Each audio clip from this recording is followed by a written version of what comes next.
Hi ಎಲ್ರಿಗೂ ನಮಸ್ಕಾರ. ನಾನು ನಿಮ್ಮ ಪ್ರೀತಿಯ ಕನ್ನಡಿಗ ಕಲಾರತಿ ಮಹಾದೇವ್ ಮಾತಾಡ್ತಾ ಇದ್ದೀನಿ. ಪ್ರತಿ ಸಂದರ್ಶನದ ಮಾದೇವ ಕಥೆಯ ಕಾರ್ಯಕ್ರಮಕ್ಕೆ ತಮ್ಗೆಲ್ರಿಗೂ ಪ್ರೀತಿಯ ಸ್ವಾಗತ.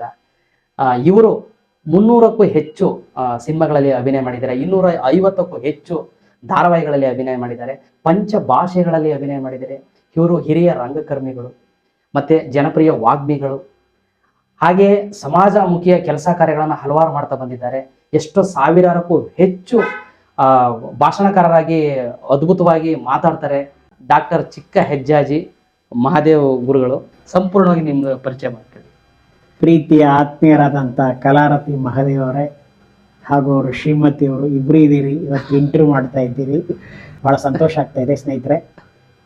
ನನ್ನ ಹೆಸರು ಡಾಕ್ಟರ್ ಚಿಕ್ಕ ಹೆಜ್ಜಾಜಿ ಮಹಾದೇವ್. ನನ್ನ ವಿದ್ಯಾಭ್ಯಾಸ MA PhD. ನನ್ನ ಹುಟ್ಟೂರು ಚಿಕ್ಕ ಹೆಜ್ಜಾಜಿ, ಬೆಂಗಳೂರು ಗ್ರಾಮಾಂತರ ಜಿಲ್ಲೆ, ದೊಡ್ಡಬಳ್ಳಾಪುರ ತಾಲೂಕಿನ ಒಂದು ಹಳ್ಳಿ. ದೊಡ್ಡಬಳ್ಳವಂಗ್ಲ ಅಂತ ನಮ್ಮ ಹೋಬಳಿ, ಪಕ್ಕದಲ್ಲಿ ನಾವು ಚಿಕ್ಕ ಹೆಜ್ಜಾಜಿ. ಆ ಊರು ನಾನು ಹುಟ್ಟಿದ್ದು. ನಮ್ಮ ತಂದೆಯವರು ಲಿಂಗೈಕ್ಯ N ಸಿದ್ಧಲಿಂಗಯ್ಯನವರು, ಅವರು ದೈವಾಧೀನರಾಗಿದ್ದಾರೆ. ನಮ್ಮ ತಾಯಿಯವರು ಕೂಡ ಕೈಲಾಸವಾಸಿಗಳು, ಅವರು ತೀರ್ಕೊಂಡಿದ್ದಾರೆ. ಅವರು ಶ್ರೀಮತಿ ಸಿದ್ದಬಸಮ್ಮ ಅವರು. ನನ್ನ ಜನನಾರಿ ಶಾಲೆಯಲ್ಲಿ ಕನ್ನಡ ಮಾಧ್ಯಮದಲ್ಲಿ ಚಿಕ್ಕೆಜ್ಜಾಜಿಯಲ್ಲಿ, ಅದಾದ ನಂತರ 8th ಸ್ಟ್ಯಾಂಡರ್ಡ್ ಅನ್ನ, ಹೈಸ್ಕೂಲ್ ಅನ್ನ, ಅದು ಸರ್ಕಾರಿ ಶಾಲೆನಲ್ಲೇ ದೊಡ್ಡಬಳ್ಳವಂಗ್ಲ ಅಂತಿದೆ, ಸಂಸ್ಕೃತ ಇದೆಲ್ಲ ಕಲ್ತ್ಕೊಂಡ್ವಿ, ಜ್ಯೋತಿಷ್ಯ ಇತ್ಯಾದಿ ತರಗತಿಗಳಲ್ಲಿ ಸಿದ್ಧಗಂಗಾ ಮಠದಲ್ಲಿ. ಅದಾದ ನಂತರ ಮೈಸೂರು ವಿಶ್ವವಿದ್ಯಾಲಯಕ್ಕೆ ಹೋಗಿ 2 ವರ್ಷ ಅಲ್ಲಿ ಕನ್ನಡ MA ಪದವಿ ಪಡೆದೆ.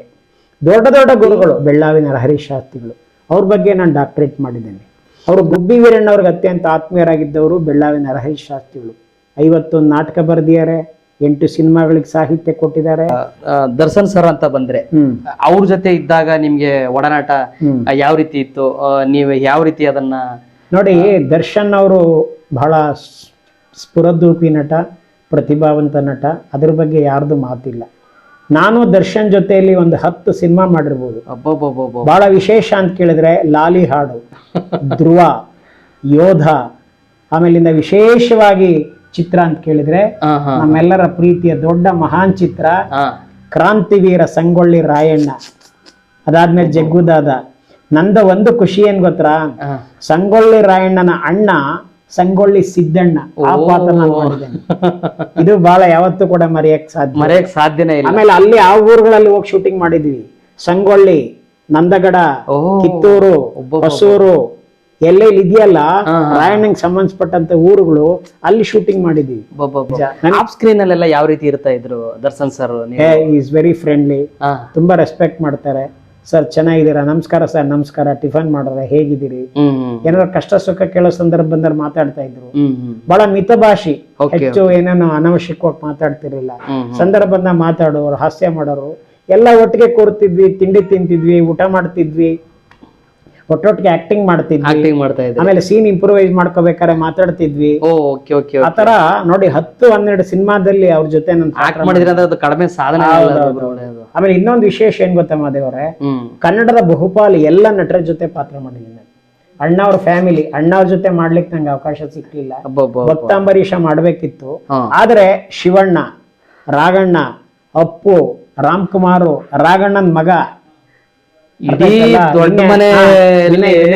ರಾಘವೇಂದ್ರ, ರಾಜ್ಕುಮಾರ್, ಹೀಗೆ ಆ ಕುಟುಂಬದ ಎಲ್ಲರ ಜೊತೆ ಪಾತ್ರ ಮಾಡಿದೀನಿ. ಅದೇ ಒಂದು ಸಂತೋಷ. ನಾನು ಬಹುಶಃ ರಂಗಭೂಮಿಯಲ್ಲಿ ನಾನು ಪಾದಾರ್ಪಣೆ ಮಾಡಿದ್ದು ನನ್ನ ಒಂದು 10 ಅಥವಾ 11ನೇ ವಯಸ್ಸಿನಲ್ಲಿ ಬಾಲ್ ನಟನಾಗಿ.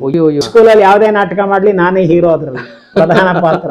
ಕಾಲೇಜ್ ಡೇಸ್ ಅಲ್ಲಿ ಅಲ್ಲೂ ನೋಡಿ, ಅವ್ರ ಕಲರ್ ನೋಡಿ ಯಾವ ಹೀರೋಗೂ ಕಮ್ಮಿ ಇಲ್ಲ ನೋಡಿ. ಅದಾದ ನಂತರ ಆದ್ರೆ ಮೊಟ್ಟ ಮೊದಲ ಸಿನಿಮಾ ಅಂದ್ರೆ ನಂದು ಪುಟ್ಮಲ್ಲಿ. ಫಸ್ಟ್ ಸಿನಿಮಾ ಶೂಟಿಂಗ್ ಆಗಿದ್ದು ಸರ್ ಕಂಠೀರವ ಸ್ಟುಡಿಯೋದಲ್ಲಿ. ನನಗೆ ಬಹಳ ಒಲವಿನ ಜಾಗ ಅದು. ಇವತ್ತು ಕೂಡ ಸಿನಿಮಾ ಆಗ್ಲಿ ಸೀರಿಯಲ್ ಆಗ್ಲಿ ಕಂಠೀರವದಲ್ಲಿ ಇದೆ ಅಂದ್ರೆ ಬಹಳ ಖುಷಿಯಾಗಿ ಹೋಗ್ತೀನಿ. ಅಲ್ಲೆಲ್ಲ ಅಣ್ಣ ಅವ್ರದ್ದು ಅಕ್ಕಪಕ್ಕ ಸಮಾಧಿ ಇದೆ, ಎಲ್ಲ ಹೋಗ್ತೀವಿ, ಕೈ ಮುಗಿತೀವಿ. ನೀವು ಕನ್ನಡದಿಂದ ಅವತ್ತಿನ ದಿನದಲ್ಲೇ ಬೇರೆ ಭಾಷೆಗೆ ನೀವು ಪಾದಾರ್ಪಣೆ ಮಾಡ್ತೀರಾ? ಹೆಂಗ್ ಸಾಧ್ಯ ಆಯ್ತದು? ಸರ್, ಈಗ ನಾವಿಲ್ಲಿ ಆಕ್ಟ್ ಮಾಡ್ತಾ ಇದ್ದಾಗ ಏನಾಯ್ತು, ಕೆಲವಾರು ಜನ ಪ್ರೊಡಕ್ಷನ್ ಮ್ಯಾನೇಜರ್ಗಳು, ಅವ್ರಿಗೆ ಥ್ಯಾಂಕ್ಸ್ ಹೇಳ್ಬೇಕು. ಅದಾದ್ಮೇಲೆ ಡೈರೆಕ್ಟರ್ಗಳು, ಅಸೋಸಿಯೇಟ್ ಡೈರೆಕ್ಟರ್ಗಳು ನನ್ನನ್ನ ಬೇರೆ ಭಾಷೆಗಳಿಗೆ ಪರಿಚಯ ಮಾಡಿಕೊಟ್ಟಿದ್ದಾರೆ. ಕನ್ನಡ ಆಯ್ತು, ತೆಲುಗು ಆಯ್ತು, ತಮಿಳು ಆಯ್ತು, ಹಿಂದಿ ಆಯ್ತು, ಇಂಗ್ಲಿಷ್ ಆಯ್ತು, ಹೀಗೆ ಹಲವಾರು ಸಿನಿಮಾಗಳಲ್ಲಿ ಪಾತ್ರ ಮಾಡೋ ಅವಕಾಶ ಪುಣ್ಯಾತ್ಮರು ಒದಗಿಸ್ಕೊಟ್ಟಿದ್ದಾರೆ. ಮತ್ತೆ ಸರ್, ಇಷ್ಟು ಸಿನಿಮಾಗಳನ್ನ ನೀವು ಸುದೀಪ್ ಸರ್ ಜೊತೆ ಮಾಡ್ತೀರಾ, ಅಪ್ಪು ಸರ್ ಜೊತೆ ಮಾಡ್ತೀರಾ, ದರ್ಶನ್ ಸರ್ ಜೊತೆ ಮಾಡ್ತೀರಾ, ಯಶ್ ಅವ್ರ ಜೊತೆ ಮಾಡ್ತೀರಾ, ಸಾಲು ಸಾಲು ಎಲ್ಲ ದೊಡ್ಡ ದೊಡ್ಡ ದಿಗ್ಗಜರುಗಳ ಜೊತೆ ನೀವು ಇದೆಲ್ಲಾನು ಆಕ್ಟ್ ಮಾಡ್ತೀರಾ, ಹೌದು.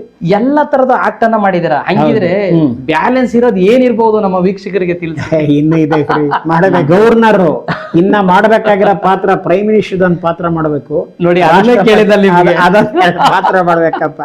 ಎಪಿಸೋಡ್ ಸಾಕಾಗ್ತಾ ಇಲ್ಲ, ಹಾಗಾಗಿ ಖಂಡಿತ ಈ ಸಂದರ್ಶನವನ್ನ ಮತ್ತೆ ಮುಂದುವರಿಸ್ತೀವಿ.